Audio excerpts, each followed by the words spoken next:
Hello again, everybody. I'm Zero Kayaks, and welcome back to Trails of Cold Steel.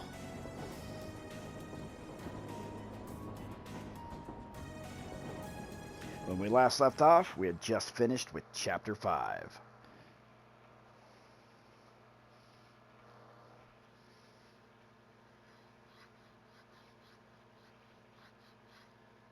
Half a month after the incident at Corellia Fortress, a sense of lingering unease still hung over the Empire. The government increased patrols by the Railway Military Police as part of their counter-terrorism measures, while the Noble faction bolstered their provincial armies. There were even rumors that they'd hired several Jaeger Corps. At the center of everything was the Imperial Liberation Front. They had allied with a terrorist group from the Republic of Calvard to attack the trade conference in Crossbell, and as we'd seen firsthand, had attacked Corellia Fortress in an attempt to fire the 2 railway guns stationed there. They'd made it abundantly clear that they were no mere insurgents. These were dangerous people we were dealing with. And following their attempts to target Chancellor Osborne and the Reformist faction, rumors started to spread of a possible connection between the Imperial Liberation Front and the Noble faction itself. Meanwhile, new information was filtering in from Crossbell that surprised us all. During the conference, one of the representatives of Crossbell's state government made the daring declaration that Crossbell would soon declare its independence, breaking free from its neighbors Calvard and Erebonia. To no one's surprise, both the Imperial government and the Noble faction dismissed it as nothing more than delusional raving. But one thing was clear: that declaration only served to increase the tension in Erebonia and across the continent.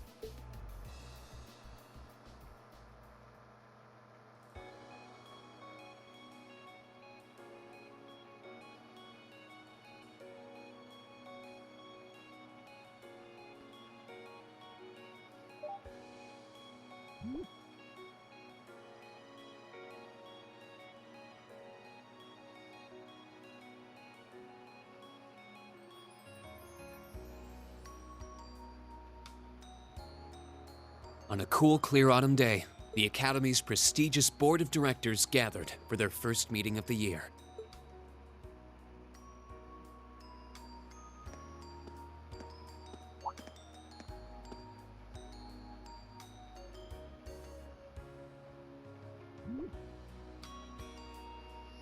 She's still not a fan of Sharon, apparently.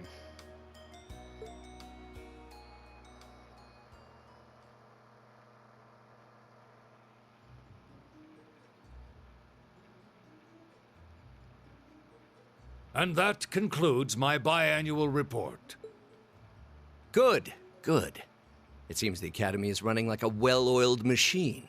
No administrative issues to speak of. Student performance is sitting comfortably above the national average on exams and on general aptitude tests, too. The second-year students seem to be having a banner year as well. The Student Council president, in particular, has built up an outstanding array of extracurricular achievements. Well, she attended last month's trade conference, and from what I hear, she put the professional secretaries to shame. I only wish the conference could have ended on a more positive note. I'll say, the share prices of my company have been on a real roller coaster ride ever since. Undoubtedly, what happened at the trade conference has wreaked havoc on the economy as a whole. But moving on. I couldn't help but notice in the recent exam reports that Class 1 and 2's academic performance seems to be slipping. Perhaps the preferential treatment given to the upper class students is hindering their scholastic development? Well, students belonging to the nobility are allowed to return home during August to learn more about their family's lands. It's a tradition here, but one I can't help but wonder if we've outgrown the need for in this modern age. If I may, traditions accumulate and hold meaning only so long as they're preserved. Our nation's culture, its arts, its social classes, all are rich with tradition that makes Erebonia what it is, and I believe we have a duty to protect and uphold them. After all, does not this very institution champion the ideals of its founder, Emperor Drycles? Indeed it does. Though I've always understood Drycles' intent to be the founding of an academy for the people. Even 200 years ago, when education was seen as the province of the nobility, male commoners were permitted to enroll. Today, we have plenty of young women attending, and the commoners easily outnumber the nobles on campus. Perhaps it's time we started taking strides to realize Emperor Dreikel's true ideal. You seem to be laboring under a few misconceptions here. Commoners were permitted to attend, but only as retainers. Retainers served knights, who served lords, who served the emperor. That's the way the Erebonian society functioned. From that vantage, the structure of the academy in its earlier days certainly seems to have embodied that social order. And if that's so, what is there to suggest that it's not the social order itself that has become the aberration? Well, For one, if that were the case, it would be far easier for me to see my views put into practice. But I can hardly get a word in edgewise between you two. Well, I'd certainly enjoy a return to the way things were in Dreikel's time, at least in that particular respect. Our apologies, Your Highness. well, our role here is to consider your views and work toward implementing them. See what I mean? Would you be so kind as to help me out here, Principal? I'm here to moderate this board. It wouldn't do for me to express my position on the issues at hand. That said, I'm sure your passion for reform will triumph in the end, Your Highness. I suppose I should have known better than to look to my old teacher for sympathy. It warms my heart to see such a fine teacher-student relationship. Now, if I may, I'd like to steer this discussion toward a rather timely topic. We've already touched on the issues regarding the Orbal Net and the Orbal Staves, but I'd like to stress again that the adoption of new security measures for the Orbal Net should be a top priority. Well, I'm certainly inclined to agree, though we'll have to rely on the Foundation directly, as things are looking a little shaky with the IBC. You can leave that to me. The other matter I'd like to review is the use of the Orbal Staves and the Arcus units. Or more specifically, we need to talk about how Class 7 should operate from here on out. Setting aside the fact that my daughter is a member of Class 7, I think we need to reconsider how the class should be run, in light of what happened at Gorelia Fortress. While it certainly proved an excellent chance to see what the Arcus units are capable of, I have serious doubts about whether we should carry on with these field studies, given the current political climate. It would be difficult to do so, I admit. With the terrorists at large and the problems in Crossbell unresolved, these are uncertain times. At the very least, I believe it may be in the class's best interest to cancel this month's field study. We could always resume them once the terrorists have been arrested and the situation in Crossbell calms down. Arise, O youth, and become the foundation of the world. I'm sure you all recognize the words of Emperor Dreikel's. They've become something of a school motto here. It's my belief that Class 7's actions at Gorelia Fortress perfectly embody the spirit of that directive. They stood together to stop a tragedy in the making and, in a sense, protected the foundation of our world. No one ordered them to do it. They took action of their own free will, because they knew in their hearts what was right. Some might call it recklessness. Some may think it rash. Some may even venture to call it hubris. However, as chairman of this academy, I'm incredibly proud of what the brave young men and women of Class 7 achieved. Your Highness. Troubled times may lay in store for Erebonia, and for the entire continent in the months and years to come. But I believe that makes something like Class 7's field studies all the more significant. The experiences they're having now will help them find the strength and the means to press on through adversity. I can't be the only one who feels this way, can I? They do seem to be showing remarkable growth. That much is true. Although I have no idea how much my daughter is really capable of, immature as she is. I could say the same of my hothead of a son. I do wonder about my brother sometimes. However, it does seem that enrolling at this academy has helped him start breaking out of his shell.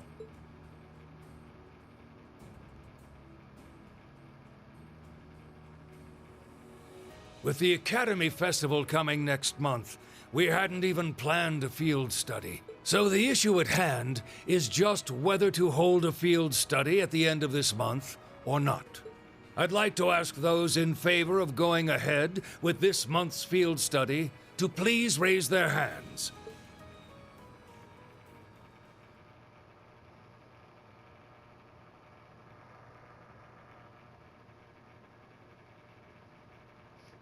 special homeroom? All right, I'd like to begin by taking everyone's ideas for our class's part in the school festival.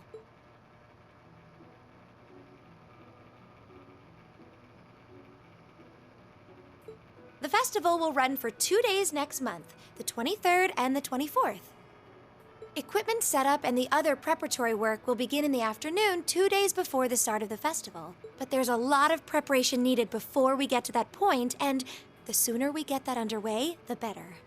That's all the more reason to figure out what exactly we want to do. Some of our options include displays, events, stage shows, and cafes. Does that sound right, Crow? Yeah, though no class I know would settle for just some simple display. I mean, come on, no one ever said, boy, we better rush to get in the line for that display. Well, either way, I'd like to start by soliciting some ideas from all of you. We're just brainstorming right now, so feel free to say whatever comes to mind.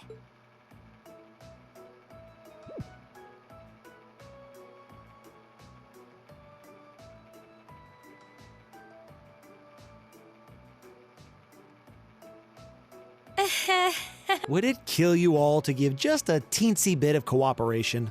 I know. It's just. It's kind of hard to focus right now. You're one to talk, standing up there with your nervous fidgeting. Well, I can't say I'm surprised. The board of directors is in session as we speak, deciding what'll happen to our class. And those of us with family members who sit on that board probably have even more cause for concern. You can say that again. We can't even be sure whether there'll be a field study this month. That's about the long and short of it. With everything that happened during last month's field study, it honestly wouldn't surprise me if they just canceled it.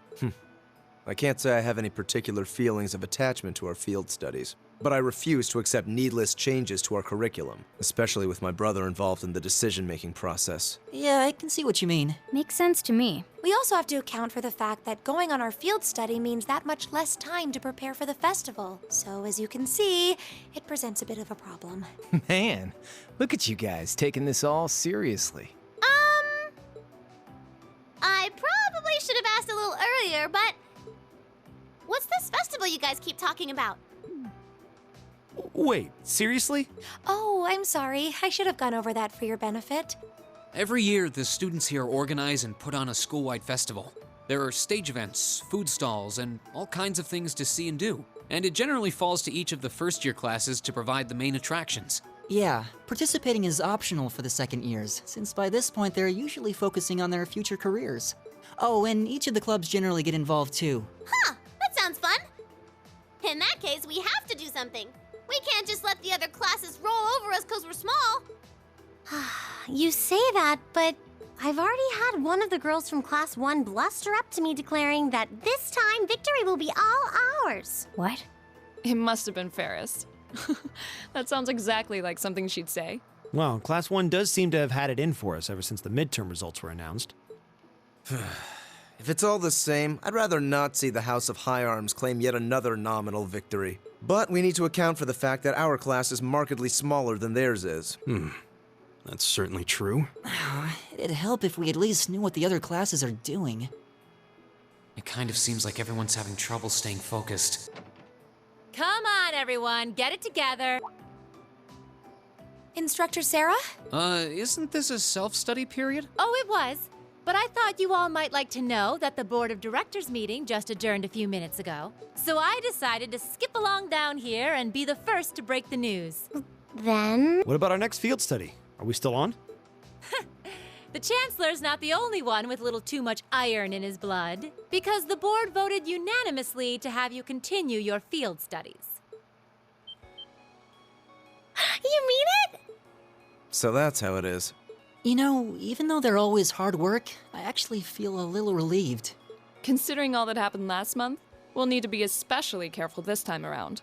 Still, it feels like our field studies are a big part of who we are as a class. Yeah. They're kind of a pain, but oh well. We should be grateful to His Highness and the directors. I'm just glad they finally gave Crow a red shirt. That's good news. Seeing the hard road and the easy road, then picking the hard one anyway. That's youth for you. It also sounded like His Highness and the directors will be taking off in pretty short order. So I'll let you guys out of study hall early to go see them if you want. Oh. If you say so. I think I'll take you up on that.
Still, I wasn't expecting to find myself indebted to you again so soon. Without your intervention, the Chancellor and I would have met our maker in Crossbow. Don't mention it. We're just relieved you're all okay, Your Highness. Indeed. I'm glad you were able to focus on making a positive contribution at the conference. I wish I could tell you that's exactly what I did. I could scarcely find a place to chime in once the Chancellor and the Republic's president got going. Though the mayor of Crossbell managed to dumbfound even them. I presume you're referring to his proposal for Crossbell's independence? Hard to believe it could actually happen. Well, as long as both Erebonia and Calvard refuse to accept it, the likelihood of it actually happening is incredibly low. Still, they're planning to hold a referendum on the issue to see if the population is in favor of it. So there'll be plenty more chances for disputes to break out over the issue. Well, neither of them want to lose all that sweet tax revenue from Crossbell. Half of it flows into the provinces too, so like, fat chance the noble faction's gonna take that lying down. Indeed. Milliam. I swear, this kid has all the delicacy of a rock to the face. So you're Milliam, are you? Your name seems to have come up with increasing frequency lately. I was hoping for a chance to see the famous Eric Getlem in action, though. Oh, sure thing. Come on, Lamp! Whoa there. Cool your jets. I'm not sure this is the best place to call out Eric Getlem. Just a hunch. Lame. Objection overruled. That could have gotten messy. Honestly, it would save us all a lot of trouble if you could just refrain from saying whatever pops into your mind, too. Lame. Oh, who might you be? Say, are you from the Vander family? The one who serves as the prince's bodyguard? Oh, did Neidhart mention me? Mueller Vander. I'm Mueller Vander of the 7th Armored Division. I was with the prince at the conference in Crossbell, so I'm in your debt as well. Glad to be able to thank you personally. The honor is ours, sir. It's an honor to meet a member of the esteemed Vander family. Ah, so you're the Radiant Blade Master's daughter. And you must be a practitioner of the 8 Leaves 1 Blade style. I'm always happy to meet fellow students of the sword. Oh, and you must be the young man from Nord who my uncle wrote a reference for. Yes, that would be me. I owe a lot to Lieutenant General Vander. It sounds like he's in your debt as well, with everything that happened in Nord a few months ago. Well, you all seem like dependable young men and women. Perhaps the prince's idea had some merit to it after all. See? What did I tell you? And it's not just Class 7 either. The whole academy seems so full of life. Perhaps I should take this opportunity to break down social barriers by getting to know all of them in the academy's pool.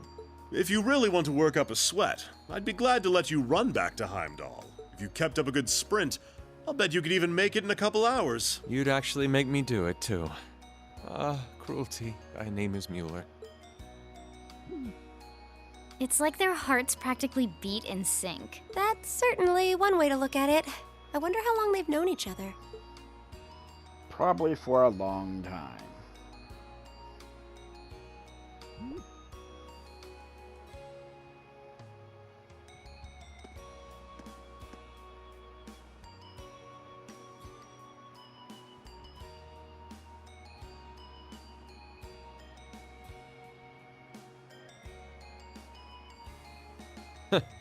Well then, I bid you all a fond farewell. I hope we have the chance to meet again soon.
Okie dokie. With that in mind, I'm running out of time for this video. When we return, we're going to be wandering around the school doing what they basically told us to do. Until then, I'm Zero Kai X. This is Trails of Cold Steel. We'll see you in the next one.